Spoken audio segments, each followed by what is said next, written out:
आप लोगों में से कई लोग शतरंज खेलना जानते होंगे। शतरंज में एक बोर्ड होता है, बोर्ड पे हम कुछ प्यादे रखते हैं, एक का नाम कर देते हैं बादशाह, एक को कहते हैं वजीर, घोड़ा, हाथी, होते ये सब मोहरे हैं। इनकी अपनी कोई ताकत नहीं होती, भले नाम बादशाह है वो बादशाह होता नहीं है, भले रानी है वो रानी होती नहीं है। अगर रानी खुद तय कर ले कि मुझे मूव करना है, वो नहीं कर पाएगी। एक शतरंज का खेल चल रहा है इस देश में। अभी हम लगातार पिछले कई सालों से अलग अलग मोहरों की बात कर रहे हैं।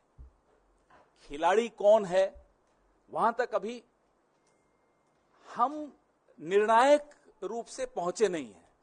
We have not been able to decisively arrive at who is playing this chess. On the chessboard are different pawns. अलग अलग प्यादे हैं, अलग अलग मोहरे हैं।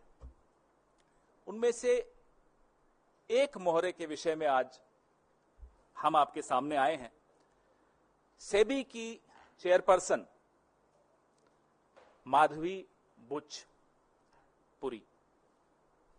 पुरी बुच, ये 5 अप्रैल 2017 से 4 अक्टूबर 2021 तक, नेक्स्ट स्लाइड, आप जैसा देख पा रहे हैं, ये मेंबर थी, whole time member of SEBI. और उसके बाद ये चेयरपर्सन बनी सेबी की 2 मार्च 2022 को। The dates are right there in front of you, the dates on which she was whole time member and the date on which she was appointed chairperson of SEBI. Very important dates. और सेबी एक regulator है। सेबी का role, जो उसकी भूमिका है, वो middle class, हम सब जो पैसा लगाते हैं मार्केट में, उस मार्केट को रेगुलेट करने की भूमिका सेबी की है, बहुत महत्वपूर्ण भूमिका है। और सेबी की चेयरपर्सन को कौन अपॉइंट करता है?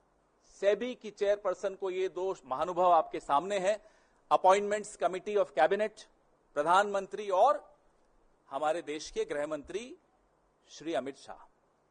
ये सेबी की चेयरपर्सन को अपॉइंट करने की जो एसीसी है, ये उसमें ये 2 सदस्य हैं, मतलब यही लोग अपॉइंट करते हैं।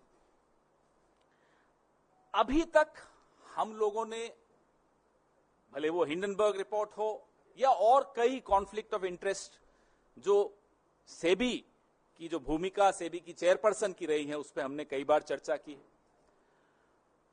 जो सर्वोच्च न्यायालय द्वारा मॉनिटर्ड इंक्वायरी थी, इन्वेस्टिगेशन थी, हिंडनबर्ग रिपोर्ट पर, अडानी की कहानी पर, उस पर भी हमने चर्चा की। लेकिन इससे ऊपर, इससे कहीं हटकर, इससे कहीं भयानक भूमिका सेबी की चेयरपर्सन की मैं आपको बताना चाहूंगा।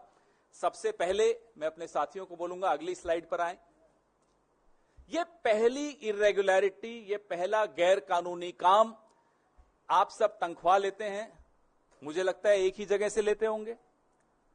अगर आप अपनी चैनल से, आप टाइम्स नाउ में, अगर आप टाइम्स नाउ से सैलरी लेते हैं तो हिंदुस्तान टाइम्स से तो नहीं लेते होंगे, साथ साथ कांग्रेस पार्टी से तो बिल्कुल नहीं लेते हैं, हम जानते हैं नहीं लेते।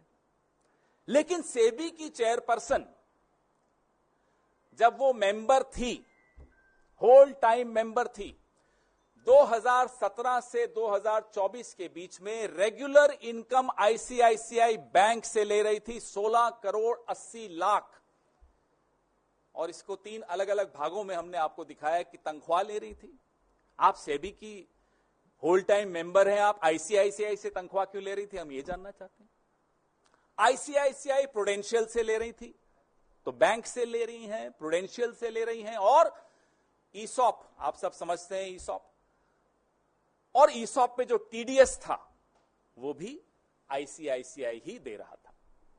आईसीआईसीआई बैंक एक महत्वपूर्ण बैंक, सेबी की चेयरपर्सन एक महत्वपूर्ण रेगुलेटरी बॉडी की सबसे ऊंचे पद पर बैठी व्यक्ति, अधिकारी, तनख्वाह ले रही हैं एक और जगह से। Next slide. ये सीधे सीधे सेक्शन 54, सेक्शन 54 ऑफ सेबी, जो एम्प्लॉइज सर्विस रेगुलेशन 2001, मैं इसका एनेक्शर आपको दिखाऊंगा, उसका वायलेशन है। सीधे सीधे ऑफिस ऑफ प्रॉफिट का मामला है, सीधा। इसमें अगर किसी में थोड़ी सी भी अगर लिहाज, शर्म, लज्जा कुछ हो, वो इस्तीफा देगा, 1 मिनट नहीं रुकेगा इस एक्सपोजर के बाद। आप मार्केट के रेगुलेटर हैं, आप चेयरपर्सन हैं, आप आईसीआईसीआई बैंक से तनख्वाह ले रही हैं, आईसीआईसीआई प्रूडेंशियल से तनख्वाह ले रही हैं, कैसे ले सकते हैं?